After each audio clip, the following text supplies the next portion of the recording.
महाराजांनी जावळीवर स्वारी करून जावळीचा महत्त्वाचा भाग हा स्वराज्यात जोडला। ही गोष्ट तर सगळ्यांनाच माहिती आहे, पण या जावळीकर मोऱ्यांचं पुढे काय झालं, पुढे स्वराज्यात त्यांच्या काही नोंदी आहेत का, हे आपण या व्हिडिओमध्ये जाणून घेणार आहोत। इसवी सन 1700च्या सुरुवातीला म्हणजे राजाराम महाराजांच्या शेवटच्या काळात स्वराज्याची राजधानी किल्ले सातारा याला औरंगजेबाचा वेढा पडला होता। त्यावेळी जावळीकर मोऱ्यांचे वंशज असलेल्या एका शाखेवर एक महत्त्वपूर्ण कामगिरी सोपवण्यात आली होती।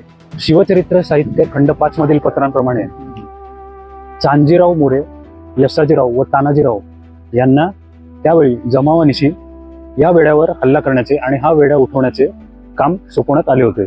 तसेच सुभांजीराव मोरे यांना आंबोला घाटात त्यांच्या जमावानिशी तैनात करण्यात आले होते।